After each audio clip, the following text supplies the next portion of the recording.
Neste encontro dos descobrimentos online, temos conosco uma das mais influentes personalidades da história recente de Portugal, com elevado destaque no mundo político, jurídico e social. Trata-se de um dos principais artífices da história recente, que trabalhou ativamente no desenvolvimento da democracia nacional. Nasceu a 15 de fevereiro de 1926, em Cabeça, Conselho de Ceia, e é licenciado em Direito pela Universidade de Coimbra. Exerceu a advocacia em Lourenço Marques até 1974, tendo sido membro do Grupo de Democratas de Moçambique. Representou ainda em Moçambique o general Humberto Delgado nas eleições presidenciais de 1958. Em conferências, petições e livros, defendeu uma solução federativa para as colônias portuguesas, até que em 1971, em um livro apreendido pela censura, intitulado Já Agora, passou a defender a aplicação pura e simples do princípio da autodeterminação e independência. Exerceu cargos de ministro em várias pastas durante o período entre 1974 e 76, é deputado eleito pelo PS desde a primeira legislatura, foi líder do grupo parlamentar do PS, bem como presidente do Partido Socialista desde 1992. Foi membro do Conselho de Estado, presidente da Assembleia da República e membro do Conselho de Estado, entre outros cargos de relevo. Importante destacar que esse jurista também desempenhou um papel determinante na revisão constitucional de 1982. Atualmente, é presidente honorário do PS, sócio da Academia Nacional de Belas Artes, membro do Conselho de Curadores da Fundação Chapolin e membro fundador da CJLP, Comunidade de Juristas de Língua Portuguesa, tendo publicado 25 obras de sua autoria. O nosso convidado de hoje, Dr. Antônio de Almeida Santos. Muito obrigada por aceitar o nosso convite, Dr. Antônio. Não tem nada que agradecer. Bem, vou dar início então às nossas questões. O Dr. Antônio de Almeida Santos foi uma das personalidades mais importantes no pós-25 de abril, em que exerceu os mais diversos cargos em Portugal, responsável pelo desenvolvimento e aprimoramento da legislação da época. Essa experiência jurídica e política contribuíram para o bem-estar e o desenvolvimento de Portugal. Qual foi a maior dificuldade encontrada por si naquele período difícil de pós-revolução e pós-independência? A maior dificuldade foi, desde logo, conseguir a paz. Portugal estava a lutar militarmente, a matar e a morrer em 3 frentes há mais de 10 anos e era urgente conseguir a paz. E não era fácil. Naturalmente que aqueles que estavam a lutar pela independência dos seus países queriam a garantia de que obtinham essa independência. E concedê-la não era fácil, não deixar de concedê-la também não era fácil. Essa foi a primeira grande dificuldade. A segunda foi, talvez, mais dramático dessa altura, foi o regresso de 500 mil portugueses que residiam nas ex-colónias, que tiveram que vir para Portugal em circunstâncias dramáticas, perdendo tudo o que lá tinham, e acabaram por ter que ser colocados nos hotéis, que nessa altura não tinham clientes, porque o turismo entrou em crise por causa da Revolução. E depois disso foi-se resolvendo o problema da sua integração económica em Portugal, porque eles traziam uma preparação económica de nível, em geral, superior ao nível da própria metrópole. Portanto, nessa medida, a vida deles acabou por não ser negativa, mas começou por ser-la como calcula. Eu diria que estes foram os 2 mais graves problemas que tivemos que enfrentar. Tivemos que discutir a independência com delegações de todos os países das ex-colónias, incluindo os 3 em que havia guerra. Essa foi a discussão mais difícil, como calcula, porque antes de mais foi preciso conseguir a paz. E além da paz, a independência. Tudo isso teria sido fácil se fosse feito em paz e sossego e sem mais de 12 anos de guerra. Esses 12 anos de guerra envenenaram as relações entre Portugal e as suas colónias. Mas depois conseguimos, digamos, quase voltar a reconquistar o prestígio residual que o colonialismo permitiu relativamente às relações entre Portugal e as suas colónias. Muito bem. Nessa caminhada, Portugal deu grandes e importantes passos na democracia, no âmbito empresarial, laboral e social. O que aconselha as novas gerações para superarem as dificuldades dos tempos modernos, sendo que a preparação profissional não é suficiente para superar as diversidades? Haverá um outro caminho a seguir para que possamos ajudar Portugal de forma unida a superar as diversidades existentes? Bom, é claro que eu penso que a democracia veio para ficar, e tem ficado, e tem ficado. De qualquer modo, a transição de uma feroz ditadura para uma democracia política e social, económica também, não foi fácil, como calculo, porque havia uma mudança de mentalidade a fazer. E essa mudança de mentalidade não foi fácil, deve calcular. Eu penso que a Revolução acabou, nesses aspectos, por ser um relativo êxito, dadas as dificuldades que teve que enfrentar. Mas eu acho, eu acho que a democracia está aí, com todos os problemas que hoje a Europa tem, com todos os problemas que Portugal hoje tem. A democracia está aí de pedra e cal e ninguém põe em causa a continuidade dela. E o Estado de Direito também está aí, e a Constituição também está aí. Um conjunto de conquistas que não é fácil derrubá-las. Eu penso mesmo que nunca mais serão derrubadas. Países de língua portuguesa despontam aos poucos com mercados muito interessantes e prósperos. Como poderá Portugal e os portugueses aproveitarem esse enorme mercado nessa nova conjuntura econômica difícil, mas de imensas possibilidades? Portugal é um país economicamente não rico, como se sabe. Uh, aí, desde logo, a primeira fonte de problemas e dificuldades. Por outro lado, Portugal ainda está a sofrer as consequências do facto de ter sido governado durante mais de quase 50 anos por uma ditadura terrível.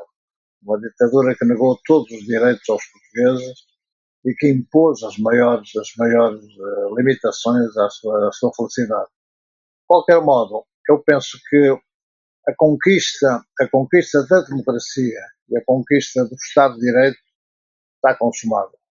Não é fácil voltarmos a ser uma ditadura, nada disso. Ninguém pensa sequer que existe ainda esse risco. De qualquer modo, Portugal ficou muito marcado por esses quase 50 anos de ditadura em que nós fomos quase o escândalo do mundo nessa altura. Porque, repare, quando nós fizemos a descolonização, já os principais países descolonizadores, incluindo a Inglaterra e a França, tinham descolonizado os seus impérios coloniais.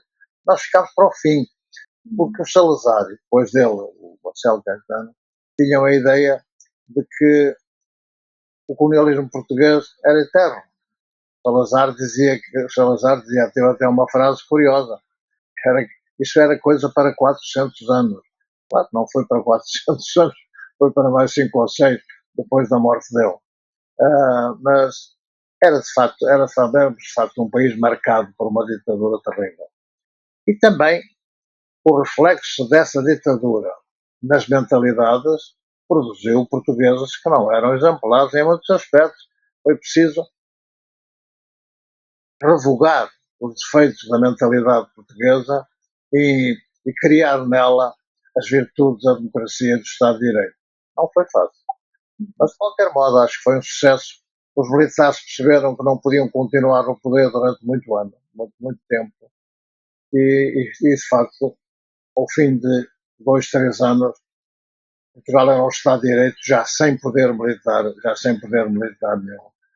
Isso foi importante. Nós devemos isso aos militares, aos jovens militares de Abril, souberam que tinham que se retirar para que Portugal pudesse ser um Estado de Direito em plenitude. Em vossa experiência nesse mundo globalizado e levando-se em conta o fortalecimento econômico dos países asiáticos, Portugal, pelos laços, ligações históricas com a China, através de Macau e com o Japão, não deveria criar uma estratégia especial para esse imenso mercado que desponta e que provavelmente será o principal centro de negócios do futuro? Bom, o mundo ainda não está globalizado. Está economicamente globalizado, financeiramente globalizado, politicamente não. Pela razão sempre de que o poder económico e o poder financeiro tinham o dinheiro Quando, no fim da última guerra, houve uma explosão tecnológica e as novas tecnologias revolucionaram o país, nós circulávamos a velocidades de 40, 50 quilómetros a hora, passámos a circular a velocidades semelhantes à velocidade do som. Do som. Depois contactámos pelo éter a velocidade da luz, que é, que é a velocidade maior possível, segundo Einstein, o que significa que nós hoje falamos com o nosso antípoda como se estivéssemos ao pé dele, vemos-lo, podemos fotografá-lo, ser fotografados por ele, tudo num instante. Este mundo é um mundo completamente diferente do mundo anterior ou da última guerra. Simplesmente, quem pôde comprar, porque tinha dinheiro, as novas tecnologias, foi o poder económico e o poder financeiro. E com essas novas tecnologias na sua posse e na sua mão, o poder económico, o poder financeiro, o poder tecnológico e o poder comunicacional puderam abafar o poder político. E, nesse caso, travaram a globalização do poder político. Globalizou-se o poder económico, globalizou-se o poder financeiro. Hoje quem manda no mundo são as grandes empresas transacionais, é o poder económico e o poder financeiro. Mas o poder político não manda nada. Ou pelo menos manda menos do que mandava quando, antes da revolução tecnológica da última guerra. Ora bem, isto faz com que este mundo seja um mundo desequilibrado. É verdade que houve lucidez bastante para, no fim da Primeira Guerra, fazer a Sociedade das Nações. É um organismo já com uma visão internacional. Houve a lucidez suficiente para, no fim da Segunda Guerra, fazer a ONU. É uma organização já com algum poder político, algum poder democrático, etc., poder económico, etc. Depois surgiu a União Europeia, que é a experiência mais válida do ponto de vista económico que se conhece, criando o maior espaço económico mundial, em que existe um pequenino governo, com algum poder, um parlamento, com algum poder, um tribunal comum, a mandar no espaço todo europeu, com algum poder, e sobretudo, se é possível realçar isto mais que os outros factos, uma nova cidadania europeia. Quer dizer, nós hoje na Europa somos cidadãos do nosso próprio país, mas também somos cidadãos europeus, com direitos e com deveres. O que significa que a Europa foi concebida por génios que desapareceram, infelizmente, nos tempos modernos, grandes homens que a Europa teve, foi concebida como uma unidade política e económica também, necessariamente. E, economicamente, alguma coisa se fez, politicamente muito pouco, porque, na verdade, não foi possível criar o simulacro de um verdadeiro governo europeu com poder ao nível da própria Europa. Claro que hoje não há um imposto europeu.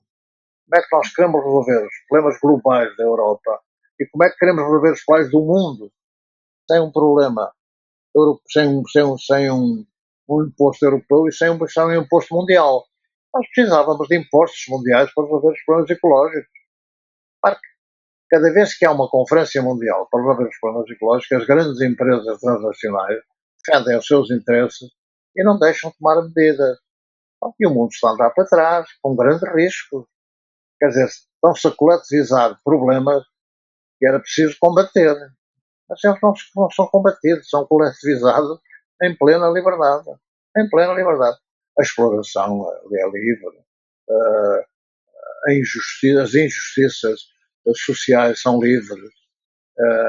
E aquilo que era preciso neste momento, que era ter dado continuidade à tal Sociedade das Nações, à tal ONU, à tal União Europeia, está tudo a andar para trás em vez de andar para a frente.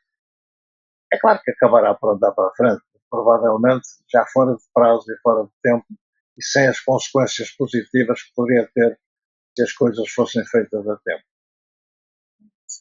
Ainda no âmbito do mundo globalizado, percebe-se uma grande dificuldade no funcionamento das democracias. pois os instrumentos legais da tripartição dos poderes e instrumentos existentes não conseguem dar a resposta às necessidades dos povos. Não haveríamos de criar um outro sistema de funcionamento das instituições democráticas de forma a garantir o perpetuar de uma sociedade democrática, moderna, mas principalmente justa? Por razão simples, que não se resolvem, nem se tentam resolver os problemas que estão na origem dessa realidade. O principal problema é a explosão populacional. Quando eu estudava em Coimbra, nós festejámos, parvos, festejámos, na altura não tínhamos necessidade disso, o segundo, o segundo bilhão. O mundo festejou o segundo bilhão. Bilhão. Neste momento já vamos em 7 ou 8 bilhões. Eu ainda aqui estou, ainda não morri. O que significa que não se têm dado respostas inteligentes e necessárias aos problemas que foram surgindo. Um deles, a população, desde logo, o principal problema. Segundo, o desemprego, porque a própria população faz aumentar a procura de trabalho, a procura de emprego. Mas o emprego é limitado em si próprio e mais ainda, a economia e a revolução tecnológica simplificou muitas operações que antes dessa revolução implicavam um trabalhador. Hoje são máquinas que substituem os trabalhadores. Portanto, o número de empregos é cada vez menor e o número de pessoas que precisam do emprego é cada vez maior. É um problema mais dramático do mundo de hoje. Mas ninguém pensa nisso. A minha amiga já viu alguém encarar este problema com esta frontalidade com que eu estou a colocá-lo? Não. Quer dizer, continuamos a criar desemprego, sem controlar a explosão populacional e sem controlar a diminuição da oferta de emprego pela substituição do ser humano pelas máquinas. Pois as máquinas fazem em tempo recorde aquilo que os trabalhadores faziam num tempo enorme. Portanto, estes problemas, se forem bem refletidos, têm que ter uma resposta e não têm tido. E não têm tido porque não há um governo mundial. Se houvesse um governo mundial, a tal globalização política que eu disse há pouco está a ser travada pela globalização económica, havia um governo mundial que resolvia estes problemas.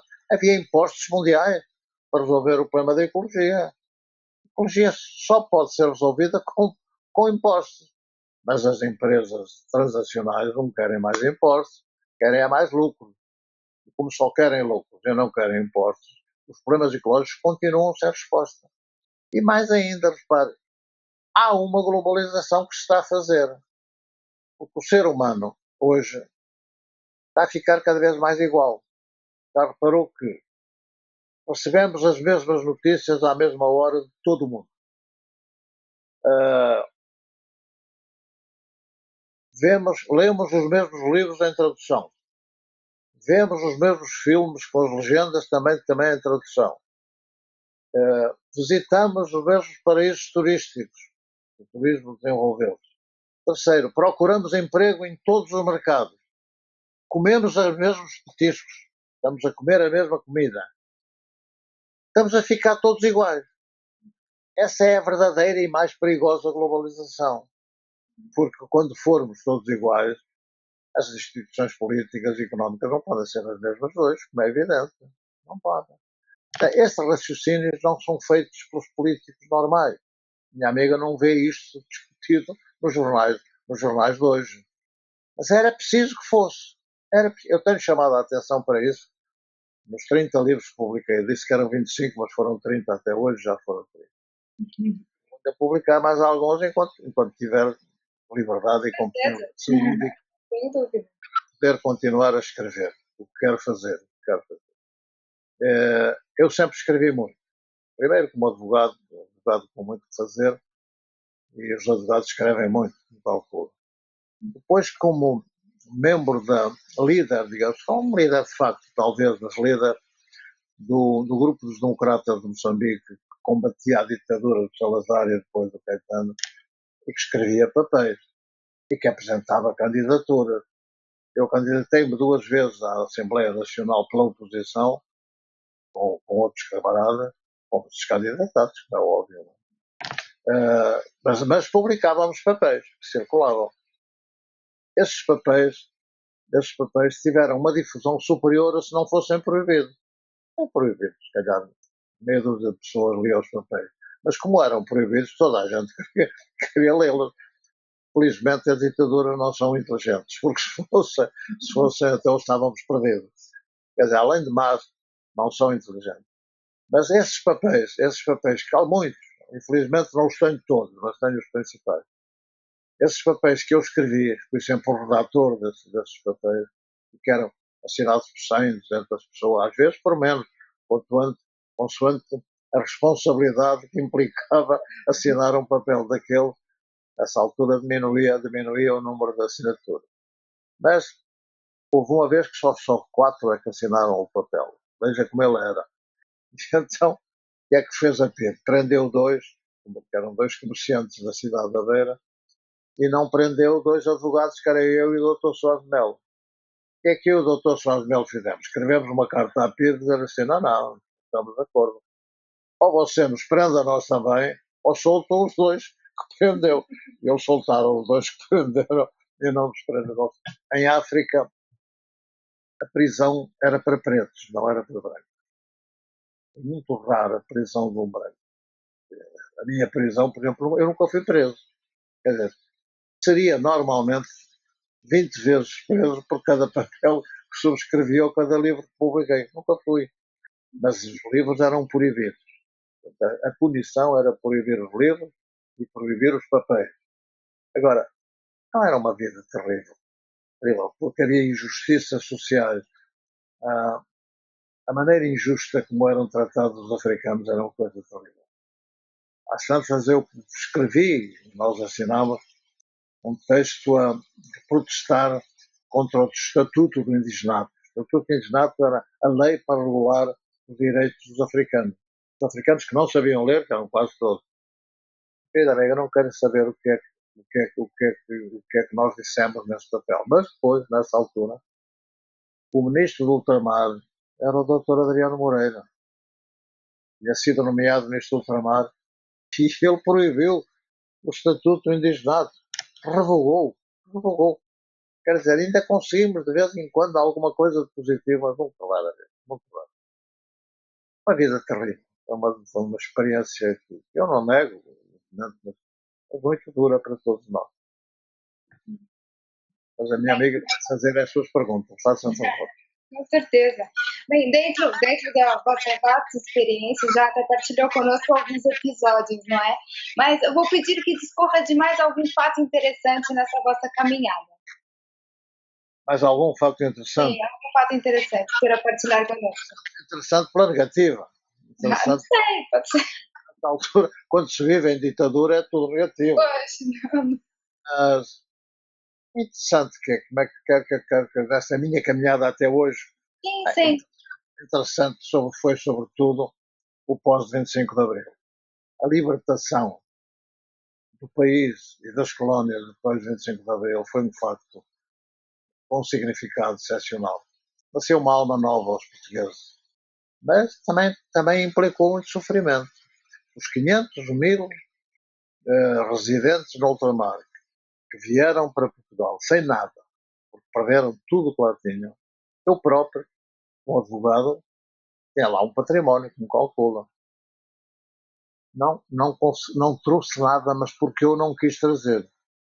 Porque se eu não pude, como ministro, conseguir que os portugueses trouxessem aquilo que lá tinham, não tive a coragem de também tentar trazer aquilo que eu próprio lá tinha.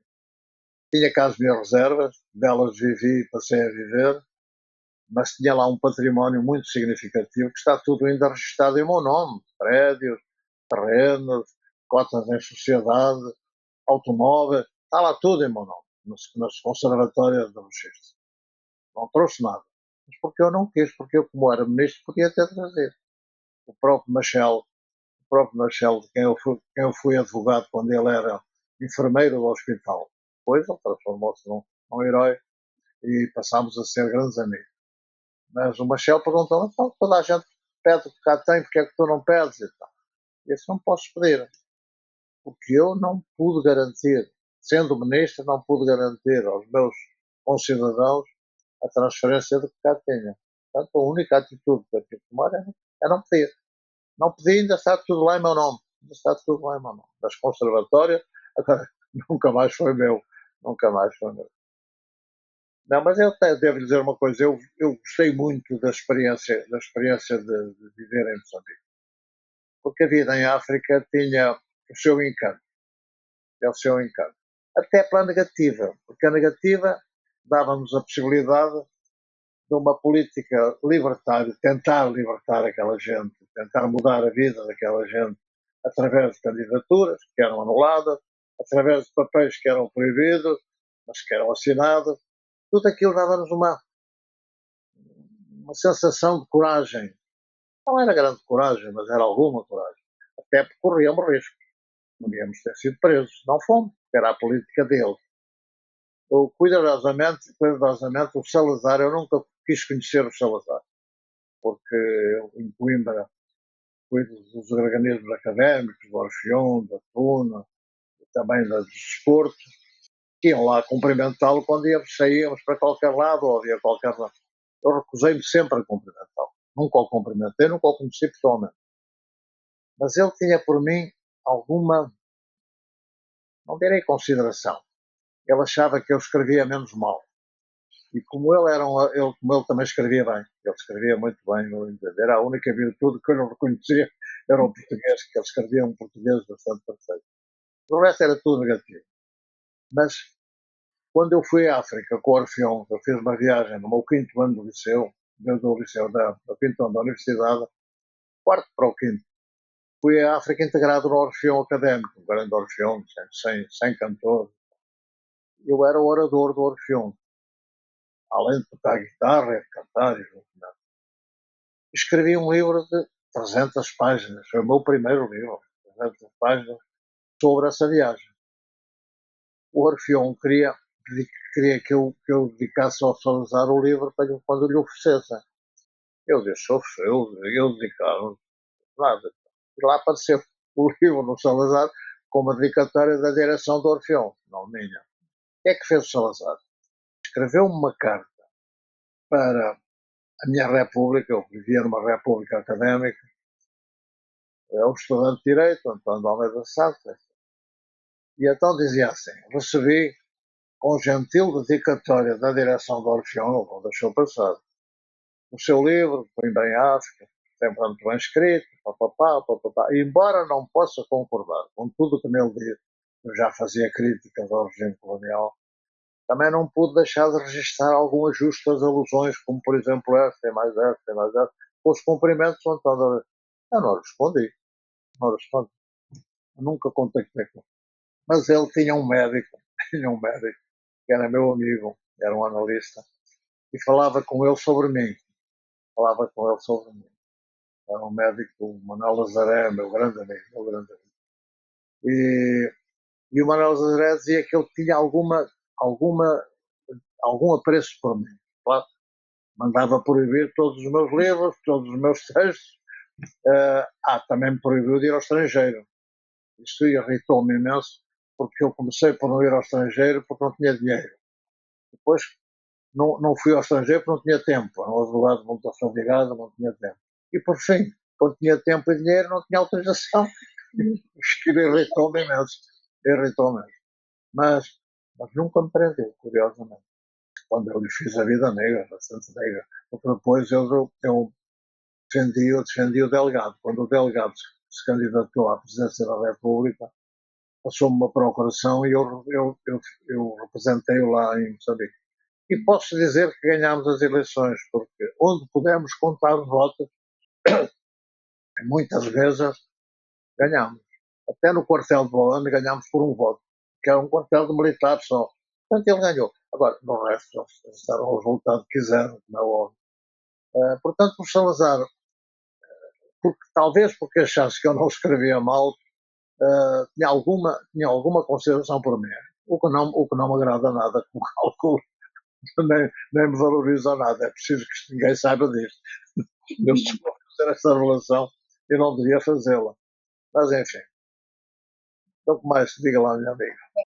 Bem, para encerrar, vou pedir então que deixe uma mensagem a todos que cultuam a filosofia do milho bom, pois acreditamos que uma mudança de atitude é o primeiro passo para influenciar na construção de um mundo melhor.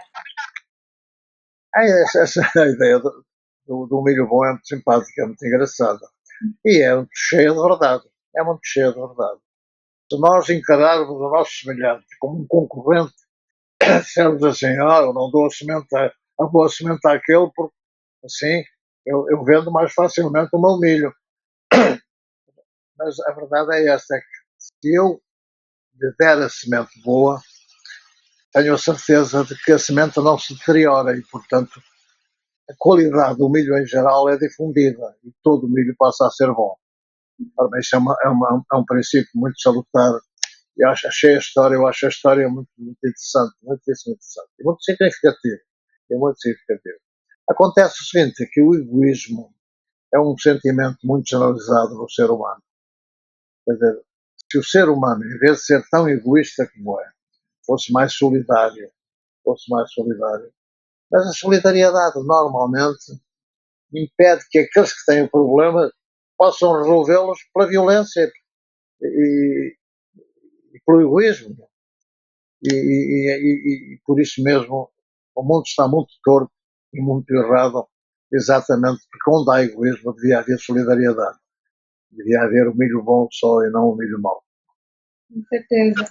Doutor Antônio de Almeida Santos, volto a agradecer toda a atenção e disponibilidade para essa entrevista e desejo a continuação de um bom dia, um bom trabalho. Muito obrigada. Foi um prazer estar a dialogar consigo, porque a minha amiga, além do mais, é muito simpática. Muito obrigada. Eu não sei, é. Muito obrigada, doutor. Obrigado.